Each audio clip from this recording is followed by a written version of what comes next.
You don't die in one day. You die slowly. Till Udhana exists, there are tantric processes with which you could revive the body. Their undercloth, they must be burnt. Because otherwise, it becomes a habitation for various kinds of forces.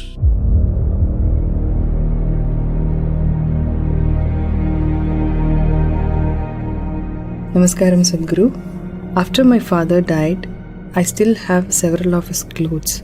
But I know in some traditions, you're not supposed to keep the clothes of the deceased.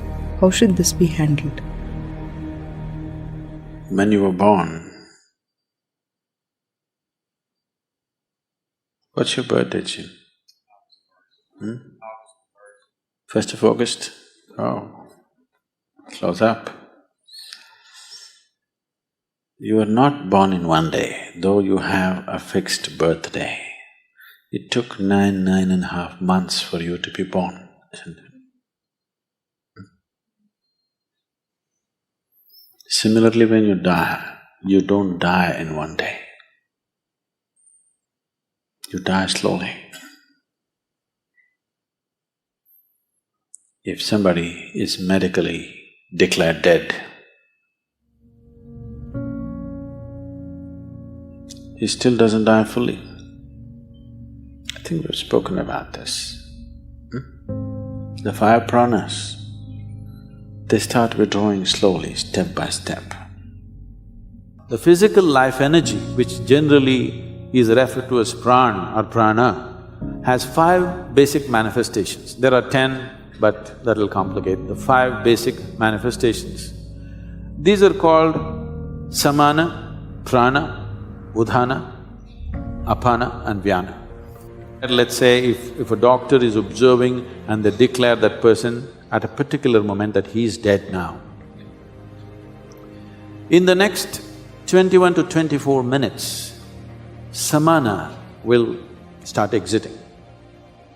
That means samana is in charge of maintaining temperature in the body. First thing that starts happening is body starts cooling down.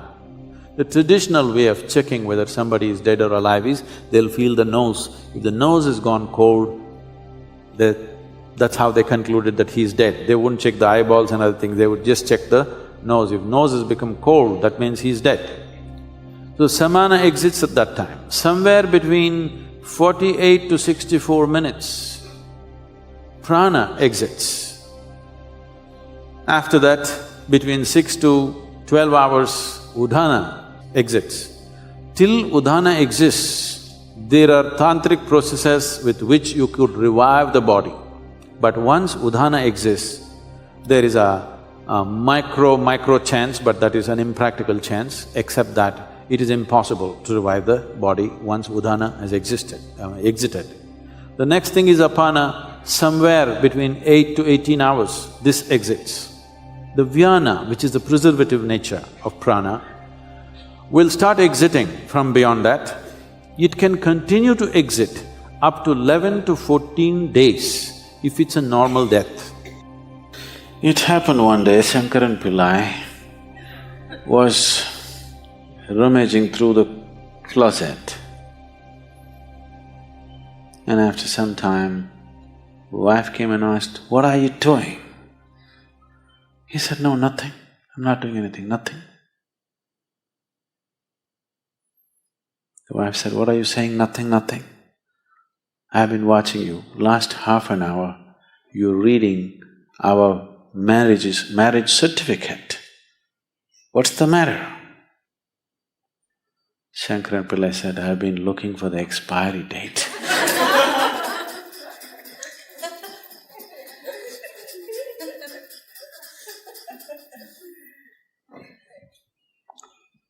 So though there may be an expiry date for one's death, one does not die in a day. It's a slow process. In fact, it's happening right now, slowly. By doing yoga, you may be putting up hurdles in the way of death. but not stoppers. Yes? Daily yoga you're doing, putting up some hurdles and slowing it down, but no stopper.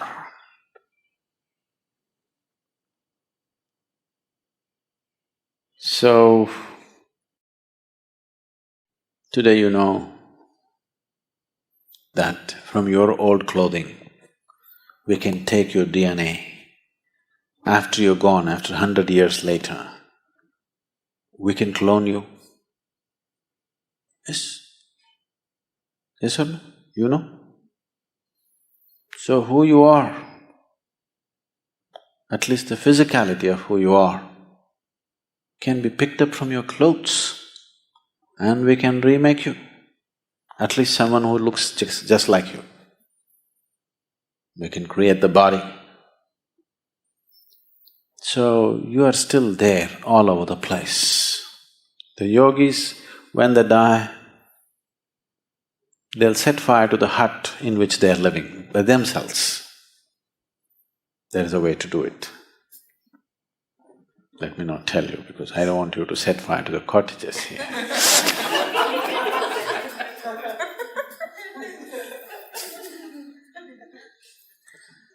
So they always set fire to the hut in which they are living because they don't want even a single molecule of DNA to hang around and live, because in some way your physical body is still hanging around.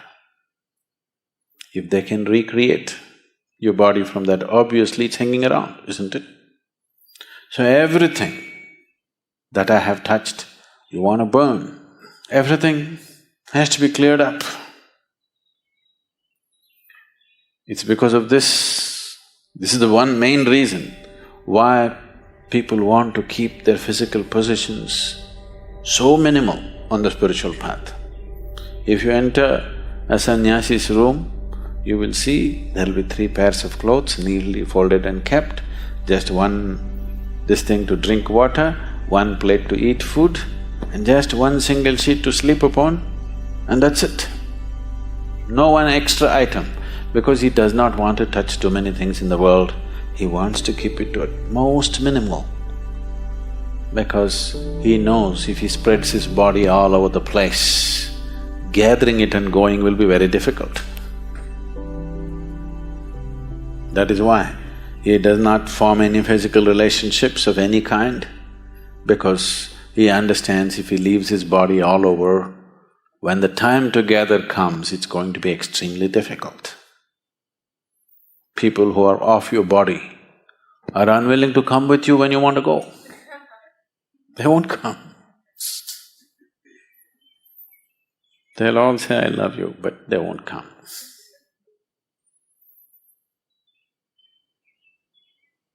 So,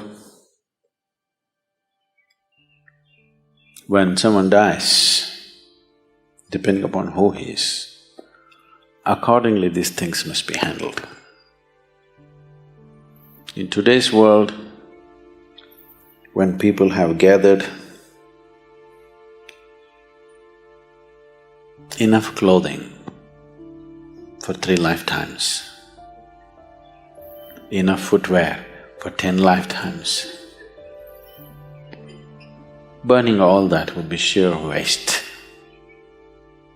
And anyway, their way of existence and the way they exit is such, invariably they have to find root in this earth once again. No point burning all that. At least those things which are very closely, intimately involved with the body, like their underclothes and other things, must be burnt. They must be burnt. Because otherwise, that being will not go easy. He will not know, he does not have the discretion to understand whether he should be here or there. He cannot make any decision.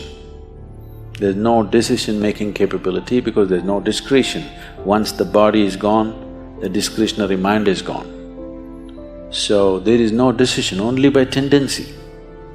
There are too many things here which belong to the body, it just hangs around, particularly in the first few days. So, in one's home, if there are lots of used clothes, which is a problem with the Western world again, because of the type of clothing and the structure of the society, the things are such, you may be wearing a jacket for 6 months and it may not be washed. Yes? You use it and you hang it there, because it's a cold country and maybe you don't sweat so much, use it and put it there. Such a thing is not possible in India. If you use something, it has to be washed now. The nature of the clothing, the atmosphere and the social structures are such, but that is changing again there also, because most people are wearing clothes made in China, not anymore made in India. So, the type of clothing they are using, naturally they use it and hang it, they don't use it and wash it.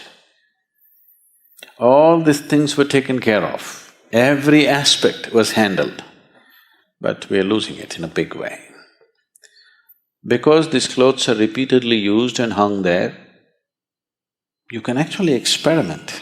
Well, today the dogs are there. If you bring a police dog, if you put 1,000 jackets here and ask him to point out which is Jim's jacket, he will just go and point out. Yes? Not God, just a dog.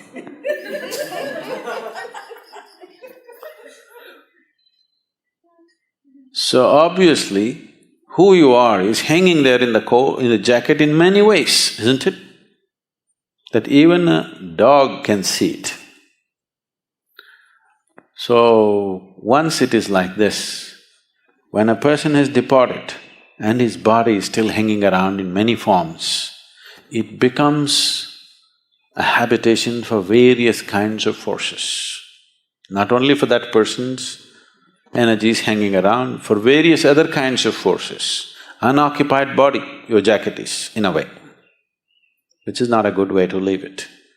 So, either they immediately wash it. In India, if they're expensive clothes, they will wash all the clothes. Within the first 10 days or 11 days, they'll wash all the clothes and distribute it to many places, never to one place. You don't take all your clothes and give it to one family. You make sure the jacket goes here, trousers goes there, that goes there, this goes there, so that it gets too spread out to make any significance. Significant presence is not there. Otherwise, all the things which are intimately with the body, just burn it. One of these things must be done. Either you must give it away across the 50 states so that the old man does not remain confused as to where to go, or you must just burn it.